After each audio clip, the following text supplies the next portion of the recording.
You look into the mirror in the morning and see something that is not just the fatigue of a poorly slept night. It is an exhaustion that has been settling in over months, over years, an exhaustion that has remained on the face, in the lines that deepened faster than time would justify, in the opacity of the eyes that once had a different brilliance, in the posture that gradually gave way without you realizing exactly when it began. And you look at all of this and think, it is age, it is life, it is what happens to everyone, too. But what I am going to show you today is that a significant part of what you are seeing in the mirror has nothing to do with the calendar. It has a specific address. And when this address is treated, not with cream, not with an aesthetic procedure, not with a supplement, what you see in the reflection begins to change in a way that the people around you will notice before you do. This address is the chronic stress that you have normalized as part of your routine. And what science has discovered in the last 2 decades about the impact of this stress on the physical body and about what happens when it is released will give you a completely new reason to take seriously the process of interior renewal that we are discussing this week. Stay with me until the end, because this is not about aesthetics. It is about understanding what is happening in your body at a level that changes the way you care for yourself, and why the renewal that the scriptures describe is not only spiritual, it is always also physical. Let us begin with science, because it is more radical than you imagine. The Brazilian Society of Dermatology published data that most people process superficially, without understanding the full implications. Chronic stress is one of the most significant factors in premature cutaneous aging in Brazilian adults over 35, with an impact comparable to unprotected sun exposure and smoking.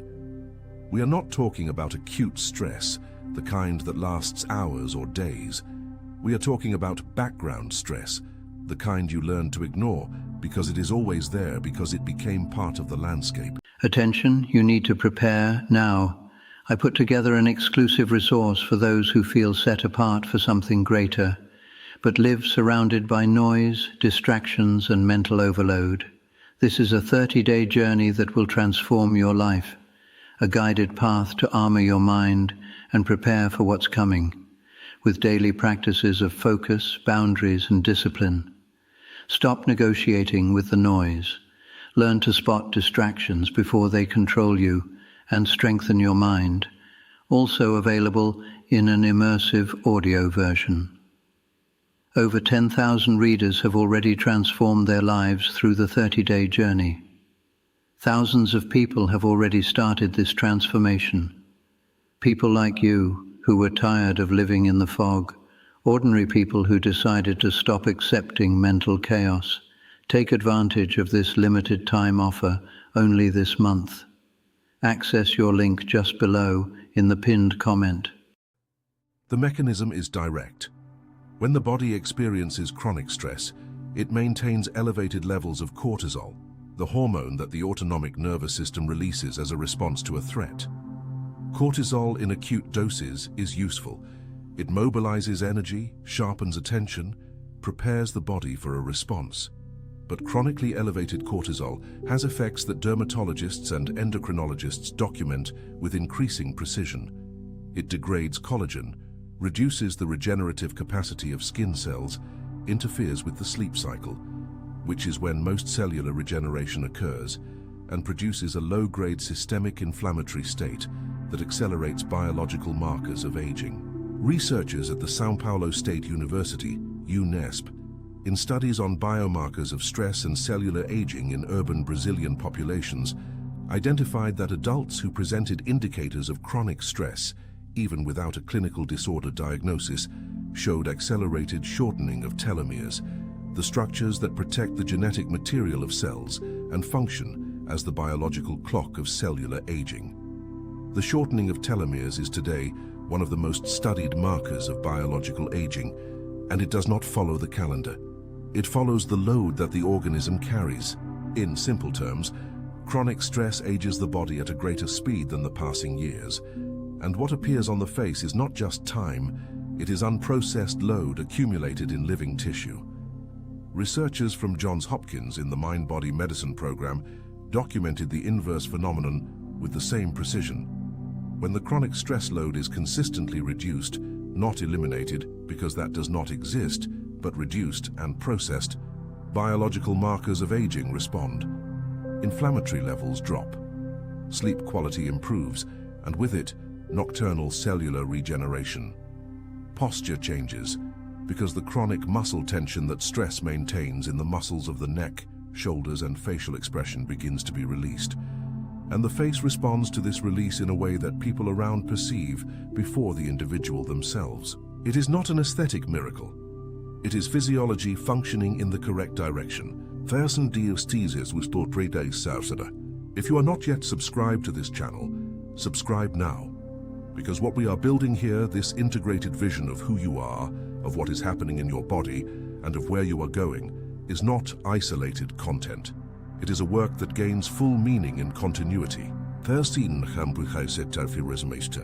But now I need to take you beyond physiology. Because science describes the mechanism, and the scriptures reveal the origin and purpose of the process. There is a Hebrew word that is at the heart of some of the most powerful passages of the Old Testament regarding restoration, and which our Bibles almost always translate as to heal or to make whole, losing a dimension that completely changes what the word promises. The word is rapha, in Hebrew rapah. Hebrew lexicographers describe rapha as something broader than the absence of disease. The root of the word carries the idea of mending what was torn, of sewing what had been broken, of restoring to wholeness what had been fragmented. When Psalm 103 verse 3 declares that God is He who heals all your diseases, the word is rapha, not the removal of a symptom, but the restoration of an integrity that had been compromised. And when Isaiah 38, in the Song of Hezekiah after recovering from a grave illness, describes divine restoration, the same root is present, not just the absence of evil, but a return to a fullness that the disease had subtracted. Rapha does not operate only in the spiritual abstracted from the body.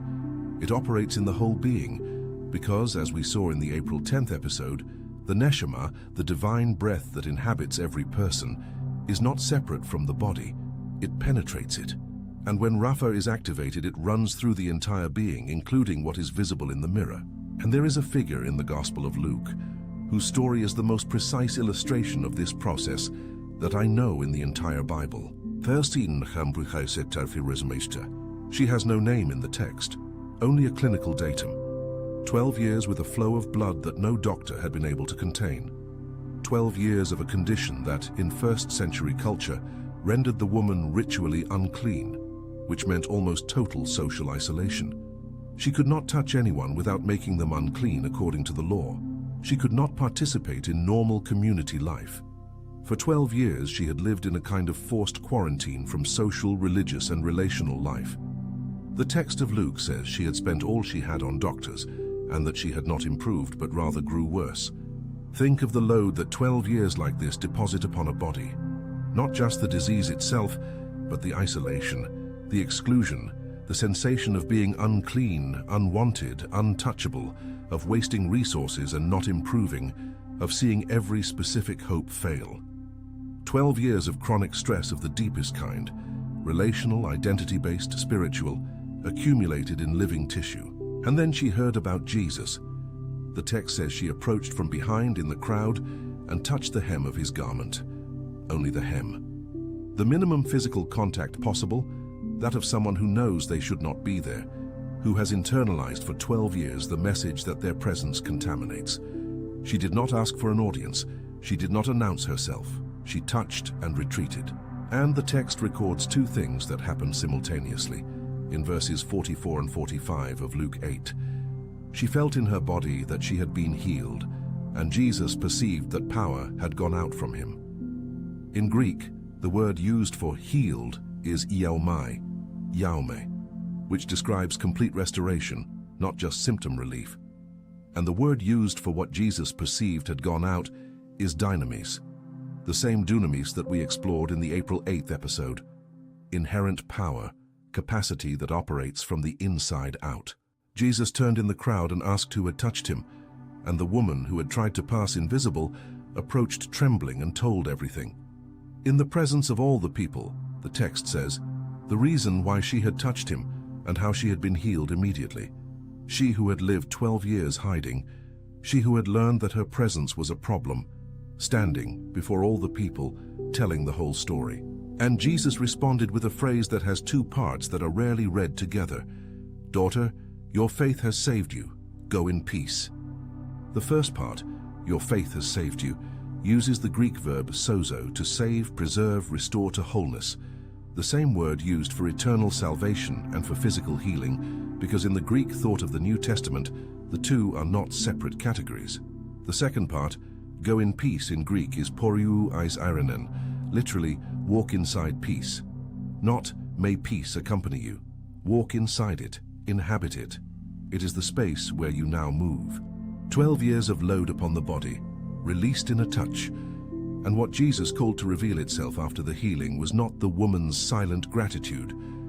It was her voice in front of everyone, telling what had happened.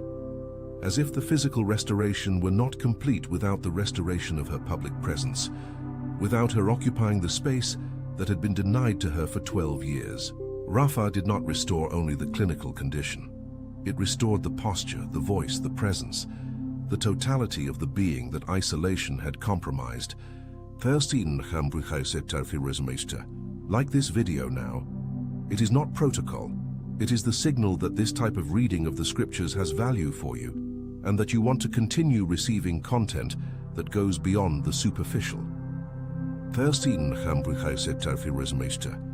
a second word that needs to enter here, because it describes what happens on the inside when Rapha begins to operate, and why this internal process has visible consequences on the external. The word is in 2 Corinthians chapter 4, verse 16. Paul writes, "Though our outward man perish, yet the inward man is renewed day by day."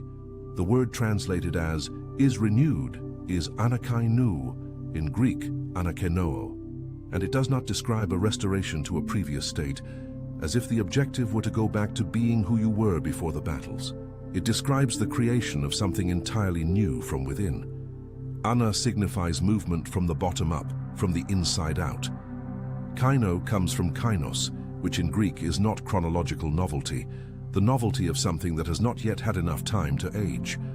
Kainos is qualitative novelty, something that is of a different nature, that belongs to a category that did not exist before. Hanakenu is the renewal that does not return you to what you were. It leads you to what you have not yet been, and this distinction matters for what you see in the mirror, because the goal is not to recover the appearance of 20 years ago. The goal is to emerge with the appearance of someone who is finally inhabiting their own life with wholeness. And that has a specific visual quality that restoration to the previous version would not produce. Researchers at the Institute of Noetic Sciences in the United States, in studies on psychophysiological coherence, the integration between the nervous, cardiac, and immune systems, identified that states of high internal coherence, produced by deep emotional regulation practices and a clear sense of purpose, are associated with measurable changes in physical markers, reduction of inflammatory markers, improvement in heart rate variability, which is an indicator of the health of the autonomic nervous system, and changes in gene expression that regulate cellular repair processes.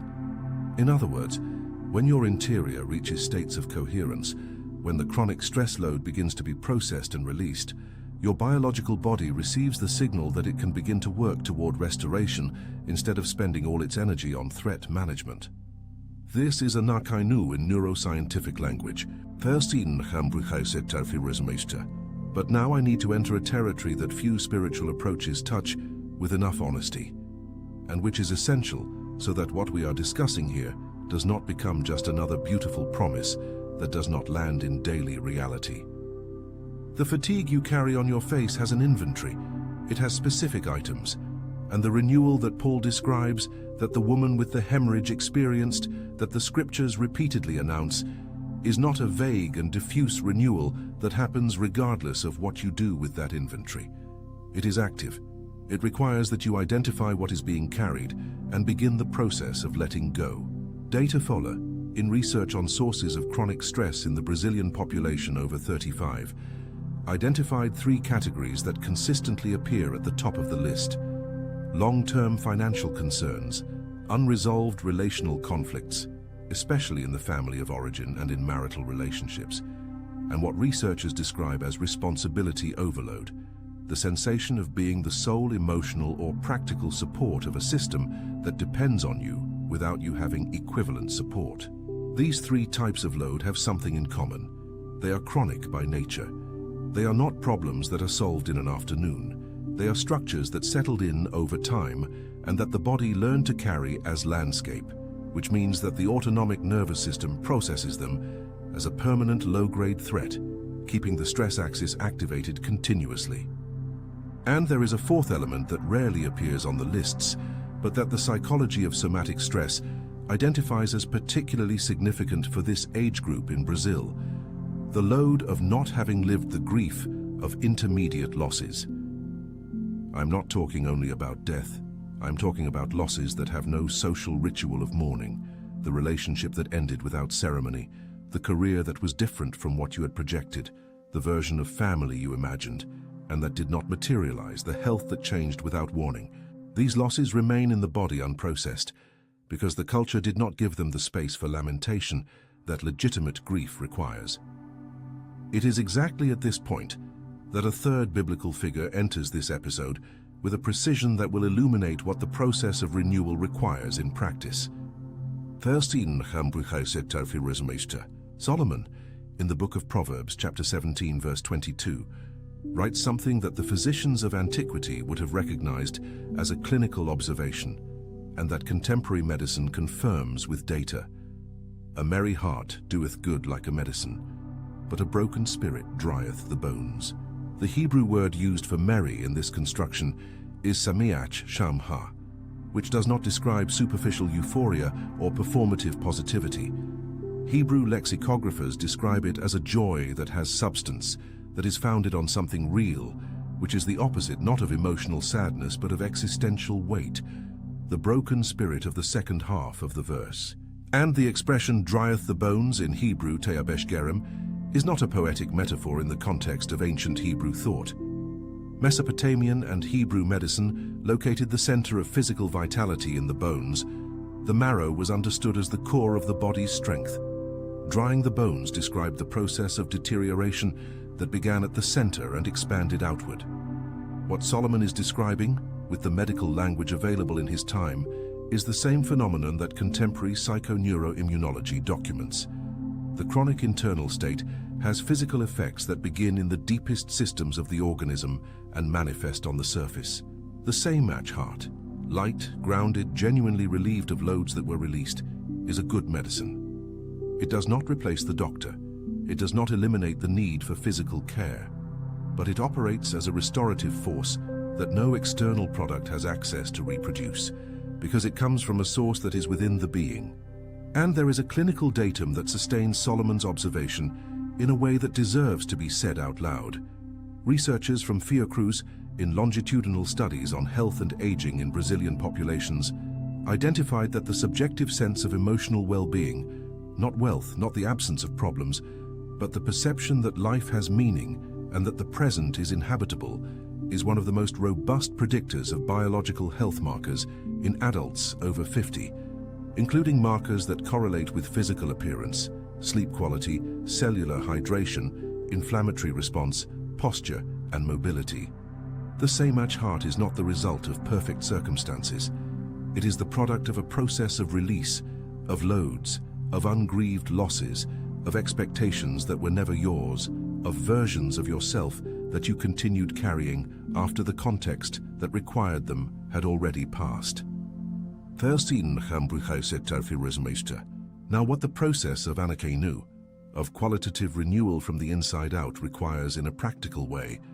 The first thing is to name what is being carried, not in a generic way, "oh, I'm stressed," but with the specificity that allows working with the real inventory. What exactly is weighing? What is the specific concern that returns every morning before you are completely awake? What is the unresolved conflict that consumes background energy while you are doing something else? What is the loss that you never had space to truly lament? Naming is not rumination. It is the first step of what the scriptures call confession in the broadest sense, bringing into the light what was operating in the shadow. John, in his first letter in chapter 1, uses the word homologio, to describe this act, literally, to say the same thing, to recognize reality as it is, without minimizing and without amplifying.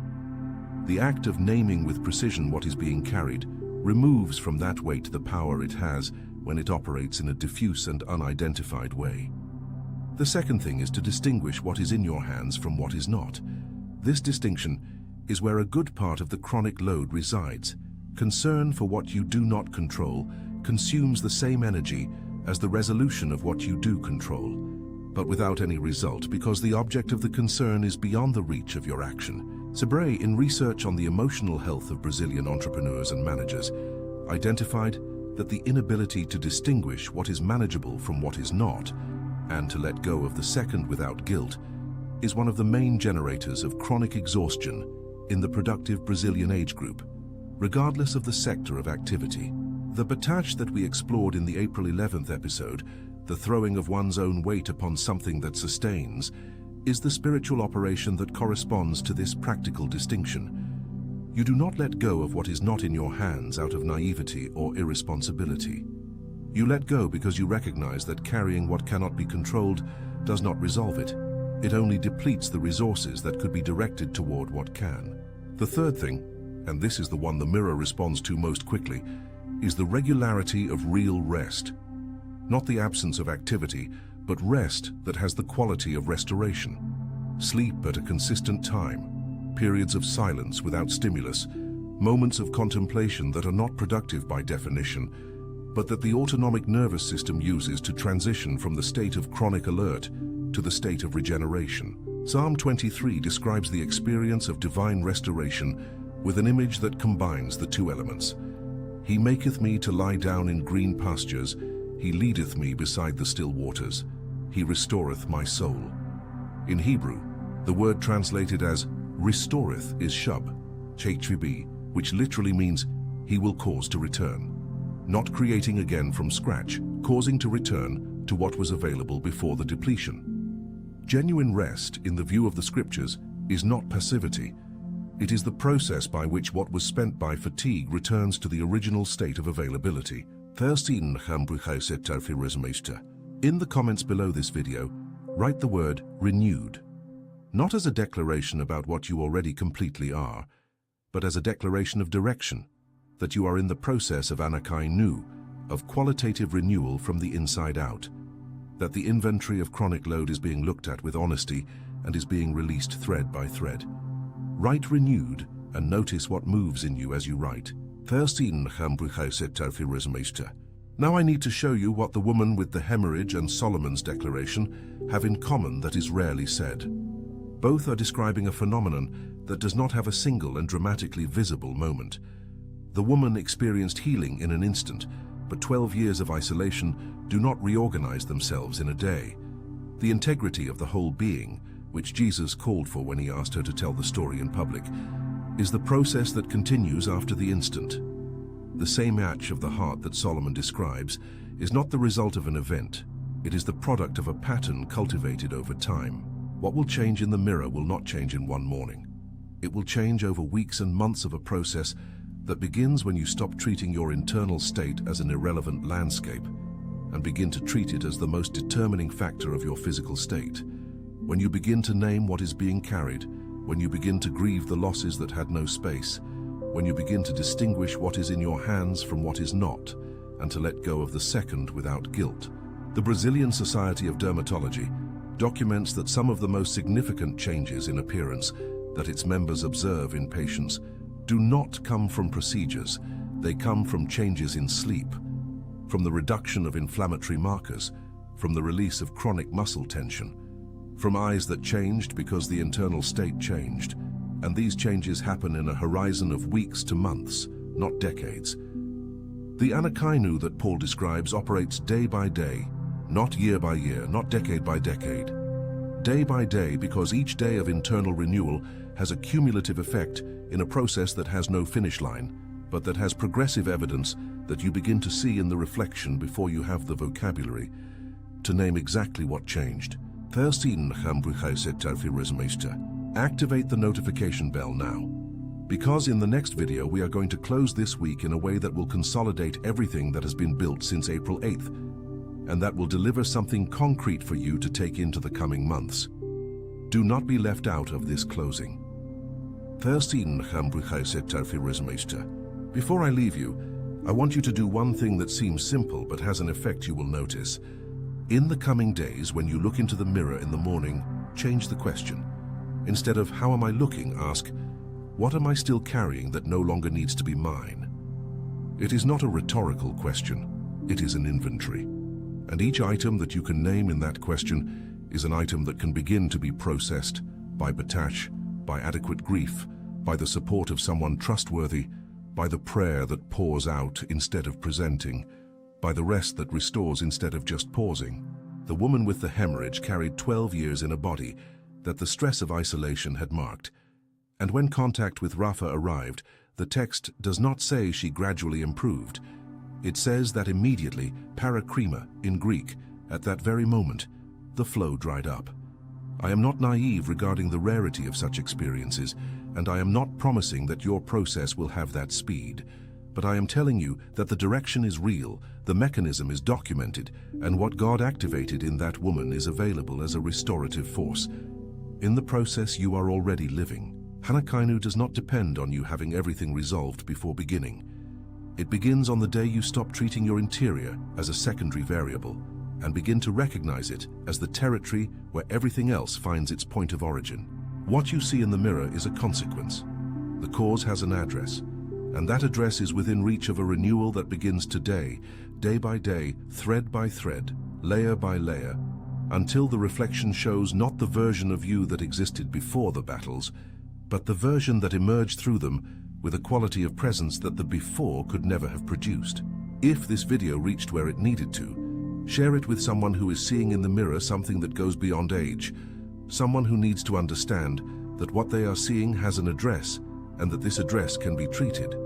Sometimes the greatest offering you can make to someone you love is to place in their hands the map you received. We will see each other in the next video, and what is being built here will find its point of consolidation there. Attention, you need to prepare now. I put together an exclusive resource for those who feel set apart for something greater, but live surrounded by noise, distractions, and mental overload. This is a 30-day journey that will transform your life, a guided path to armor your mind and prepare for what's coming, with daily practices of focus, boundaries, and discipline. Stop negotiating with the noise. Learn to spot distractions before they control you and strengthen your mind. Also available in an immersive audio version. Over 10,000 readers have already transformed their lives through the 30-day journey. Thousands of people have already started this transformation. People like you who were tired of living in the fog, ordinary people who decided to stop accepting mental chaos. Take advantage of this limited time offer only this month. Access your link just below in the pinned comment.